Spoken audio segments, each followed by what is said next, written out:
Good afternoon and welcome. My name is Tommy Gage. I'm the sheriff here at Montgomery County. For the past couple of weeks, we've had a multi-agency investigation going on a inmate who has been in our jail for the past several months, about 7 months. Dorothy Canfield is the inmate, and she has now been charged in a plot to murder and maim Montgomery County prosecutors. And with that, I'll turn this over to the Montgomery County District Attorney, Brett Ligon. Thanks, Sheriff. Good afternoon. As most of you are aware, Dorothy Canfield has been charged with 2 counts, one for solicitation to commit capital murder, the other one's for a solicitation to commit aggravated assault. And I'd like to start off by reading the press release. Woman charged in plot to murder and maim Montgomery County prosecutors. After a joint investigation that included the assistance of the Montgomery County District Attorney's Office, the Montgomery County Sheriff's Office, as well as the Harris County District Attorney's Office, and lastly, the Texas Rangers. The Texas Rangers arrested and charged Dorothy Canfield today with solicitation to commit capital murder and solicitation to commit aggravated assault on a public servant, and a plot to murder Assistant District Attorney Robert Freyer and to hospitalize me for 2 or 3 weeks. Based on information that was provided by a confidential informant, the Texas Rangers began to monitor the communications of Dorothy Canfield from the Montgomery County Jail, where she was already incarcerated for second-degree offensive theft. Based upon her request to hire a hitman, Canfield was provided with the name and phone number of an undercover Harris County District Attorney investigator who met with Canfield at the Montgomery County Jail. During that conversation, Canfield agreed to pay the undercover officer $5,000 to kill Robert Freyer and $2,500 to put me in the hospital. Canfield was interviewed by Texas Rangers Wendy Wakeman. There's Wendy. Step forward, Wendy. And Texas Ranger Wesley Doolittle today. Although the Rangers showed her pictures from an unrelated crime scene, pretending that Rob Freyer was in fact killed, Dorothy Canfield showed no remorse. Dorothy Canfield hoped to capitalize on the tragic murder of the Kaufman County District Attorney, his wife, and Assistant District Attorney Mark Hasse to disrupt the prosecution of her theft charges in the most violent way possible. Criminals that plot and threaten to harm those in law enforcement and prosecution need to know that we're watching. The Texas Rangers and other law enforcement agencies are leaving no stone unturned in their efforts to protect public servants from these types of threats. And when you're caught, as Ms. Canfield was, expect us to prosecute you to the fullest extent of the law. We look forward to requesting a Montgomery County jury to give Ms. Canfield the justice she deserves. I want to specifically mention we've got Major Freeman from the Texas Rangers here in attendance as well. We're all capable of answering questions, but the point of this is clear. Public servants, police officers, prosecutors, and judges stand on the line between chaos and disorder. This is not open season on public servants. This is not hunting season on public servants. The eyes of Texas, the eyes of the Texas Rangers are upon you. And so if there is a point to be made in this press conference, the threats need to stop. It is a distraction. These resources that we're using on these should be utilized better. We should be using these resources to prosecute pedophiles, to prosecute murderers. And instead, every one of these is having to be run down by the Texas Rangers. Prosecutors throughout the state are tired of getting threatened for doing our jobs. And as I've said, the eyes of Texas are on you, and we're not going to rest until you're fully prosecuted. Do y'all have any questions? But for the CI, does this thing still go forward? I mean, you're going to find out about this some other way? That's the concern. Unfortunately, sometimes you find out after a bullet's whizzed by your head or you're burying one of your coworkers. And so anytime you've got a plot to kill a public servant, whether it's a prosecutor or whether it's a judge or whether it's a peace officer, all those threats are taken seriously. This person had the means and the motive to make it happen, and they were doing their best to make it happen. How did you find, you may have already mentioned this, but if you will just go over it again, how did you find out about her? How did you find out about this threat? A confidential informant. Ms. Canfield was already in custody, and Ms. Canfield had made it known that she wanted to have a prosecutor later identified as Rob Freyer. She misidentified him as another young lady in her office. Tragedy upon tragedy. The person that she wanted to kill was different than the person that she had actually named. The person that she had named is a very lovely young prosecutor in our office who handles civil matters. She just happened to have some of the paperwork. That young lady's name, we're going to leave out of the record if possible. But Rob Freyer was her intended target. And when she was shown photos of a crime scene, of a dead body, no remorse. Her concerns were for herself, for her commissary, and her cot. Brett, why was she targeting you? The reason it was clear to target me was because what she wanted to do was make it appear as if this killing and this maiming was in direct connection to what was going on in Kaufman County. And so evidently I was just to be an add-on just to make it look like the MO or the modus operandi in Kaufman County was what was being carried out here. There was one true intended target, and it was the prosecutor who was prosecuting her case. But there are prosecutors all throughout the state of Texas that are doing their job. State prosecutors don't back off the line. State prosecutors don't take a step back and say, we're not going to be out here. We're going to do our jobs. We talked a couple weeks ago about your level of comfort regarding threats, direct or otherwise. And you'd mentioned then that you hadn't had any direct threats. No, This sounds like one. that wasn't what I said. What I said was I was going to continue to do what I had been doing. And so, yes, there have been threats. But they didn't start 2 weeks ago. The threats against our office, prosecutors with our office, but it's not uncommon. So the Montgomery County District Attorney's office is situated the same way that police officers are, whether you're taking somebody to jail and somebody threatens to kill you, or whether they're elected DAs or the elected judges. The prosecutors have a role within the criminal justice system. And the fact that they're being singled out by the criminals is why the prosecutors are getting attention. This same type of threats are made continuously against peace officers and judges, and the point of this is the fact that the threats need to stop. We're doing our jobs, and we're going to continue to do our jobs, and we're not going to back off of our jobs. What's the Who handles nature this of her prosecution theft for charge? you? What's the nature of her theft charge, and does she have a long record? The nature of her theft charge was dealing with, there was a multi-agency investigation involving the Department of Homeland Security, the Texas Rangers, and the District Attorney's Office dealing with swindling of illegal immigrants. Ms. Canfield does have a lengthy criminal history. She was in custody on a $500,000 bond already on that matter. Who will handle this prosecution for you? Will it be done at your office or special prosecutor brought in? No, the well, not that Phil Grant is not a special prosecutor, but Phil will be handling the prosecution of this case. We're not required to substitute out. This is a case where it's a direct threat against prosecutors within the District Attorney's Office, but it's also a direct threat against the criminal justice system itself. And so First Assistant Phil Grant will be the lead prosecutor in the matter. Do you have any extra security now, or anybody in your office? I don't have any more or any less security than what I've had for a while. Can we hear from? Meaning? Yes, sir? Can we hear from somebody from the Rangers? Absolutely. I would just say that we take all violent crimes very seriously. When you make a threat against one of our elected officials, whether it be the sheriff, the district attorney, any of our judges, it's stepped up a notch. And this is a good example of a collaborative effort from all law enforcement agencies in the area to bring all their assets and resources to bring this investigation to a successful conclusion. And if we don't have the resources available to us in the immediate area, we'll bring them in. But this is the Montgomery County Sheriff's Department did a tremendous amount of work on this investigation. They got on it quickly, devoted all the time and attention that was necessary. And this case came to conclusion a lot quicker than some others. But this is just a good example of when it's one of our elected officials, one of our public officials, we all come together and attack it. Sadly, this is probably not something that's incredibly unusual. I mean, we've had these sorts of threats come in the past. How much of the profile of this is because of what's been going on recently, what's been going on in Kaufman County? I think the situation in Kaufman County has obviously caused a reaction throughout the public. A lot of criminals are upset with the police officers who arrested them, the prosecutors who prosecute them, the judges that convicted them.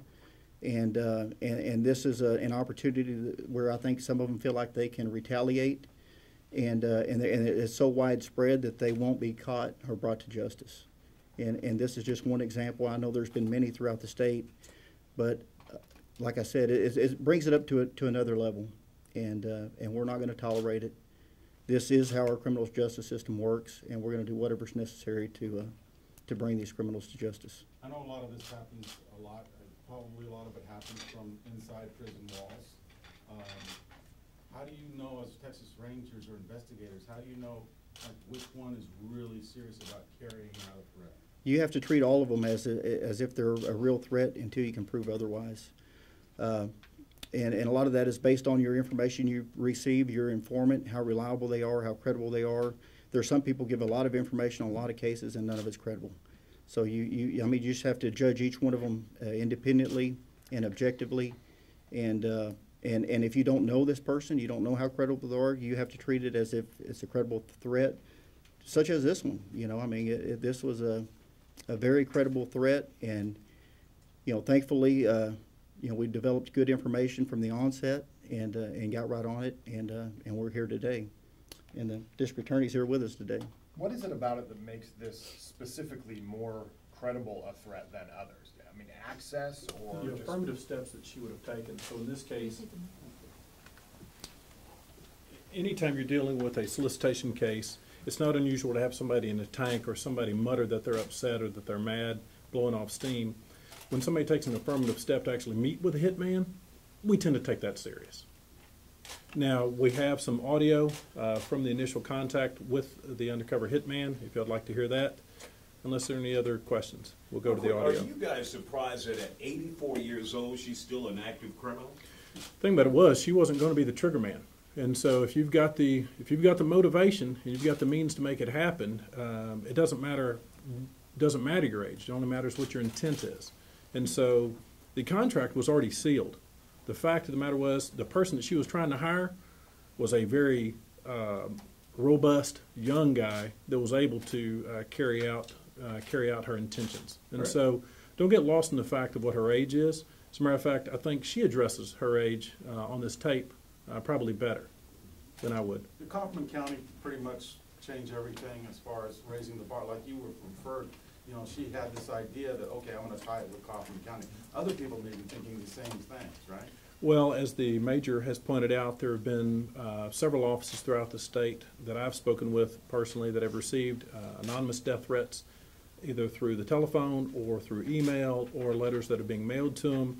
And it's been the belief of most of the prosecutors I've spoken with, it's the agitated masses who are looking to retaliate, thinking that they're going to get away with it. And so most of us don't believe it's related to Kaufman County. However, what it is are people who are trying to retaliate, thinking behind the smoke of what's going on in Kaufman County, perhaps they actually can get another prosecutor executed. Because that's essentially what this plan was to kill Rob Freyer, hospitalize me, make it appear as if whatever happened in Kaufman County had just happened in Montgomery County. So she mentioned that specifically, that she wanted it to appear like what Yes. happened in Kaufman? Yes. Will you all take it in stride that there is somebody or people out there who just want you dead and are willing to pay for it? It's no different than the media. Y'all know people hate y'all. So,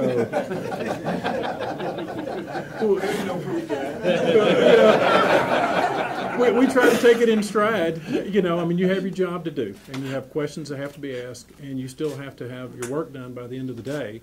And sometimes it upsets people, and you believe if you're doing your job with integrity and credibility that the Lord will watch over you. You can't go dodging and ducking every threat. What you can do is refuse to back off the line, and you can stand there and you can say, I'm here, we're going to prosecute these cases, and you hope that if something ever happens to you, that you've lived your life right, that your Lord is watching over you, and that you've got a fellow prosecutor willing to step in the line and make sure that your killer is brought to justice. Would you call this sophisticated in any way? Yeah, absolutely. The fact that somebody is able to reach out of a tank and then actually contact a hitman to have those kind of arrangements and then go into the detailed conversations for pay. It doesn't take a rocket scientist to pull a trigger. And so, the level of sophistication, it's not algebra. Now, with that said, to kill somebody is a fairly quick act. You're talking 12 pounds of pull on a trigger, and you got a bullet coming out of the other end. Did she have the ability to pay? Did anybody outside try to help her or provide the money? Yes, we believe she had the ability to pay. Seizing those assets now? No. Could we ask Ranger Wakeman a question? Just about the demeanor of her in your conversations with her? I've had one conversation with her this morning. Mike. I had one conversation with her this morning in an interview, and she's very, I would describe, cold and not very remorseful. I mean, you go to the point of offering up some crime scene photos. Yes, sir. Describe that moment to me.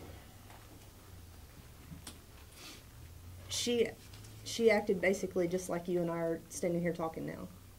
Just no emotions. Just, I don't know. I don't know how to describe it. I've never seen anything like it before. What about when you were involved in the case when you first arrested her, weren't you? Yes, sir.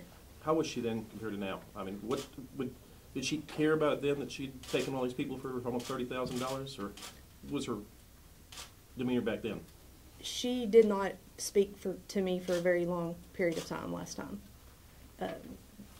Using that and knowing that helped guide in the interview today.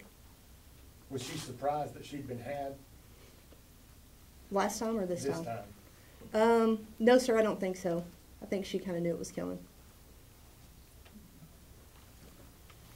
Rob? Want to hear the audio? Yeah. Sure. There you go. Yeah. Mm-hmm. Really quiet. I don't want you to judge me by my age or my appearance. Yeah. Maybe just put him out of commission for a few days. Okay. I have. Tell me to hold it up again. So I'm living right. This is what I have. 647,000. Yes. I have a state. You just tell me what you want and see if we could. Can you get this done tomorrow? I need a description from the Morgan. Okay. What exactly do you want done? Out of here. Like here? Yes. You know, maybe just put him out. Make it look good. You want pictures? No. No. No evidence? No, no evidence. We on a timeline? You want it just as soon as possible? Yes, sir. Getting closer to your Morgan? Yes. Morgan? That's Morgan. You want him? Tomorrow. Very good. You'd like to hurry him? Yeah. With all this other murdering that's going on, just not killing. Don't do it. Oh, Ligon?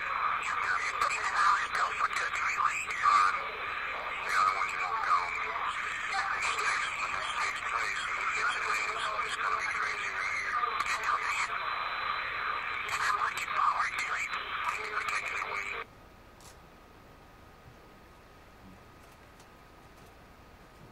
Informant as well as the undercover officer. You know, if you have somebody who's willing to put a thumping on the elected and put an assistant in the ground, it's important for us to protect the identities of those people as long as possible. Did Ms. Canfield ever contact an actual hit person? I know. She did her best, Howard. She didn't, but she did, y'all And intercepted her before she. and her, well, we know that she contacted one hitman. I don't know who else she contacted. No idea what the relationship, if there was a relationship between her and that person? Between her and the hitman was an undercover officer.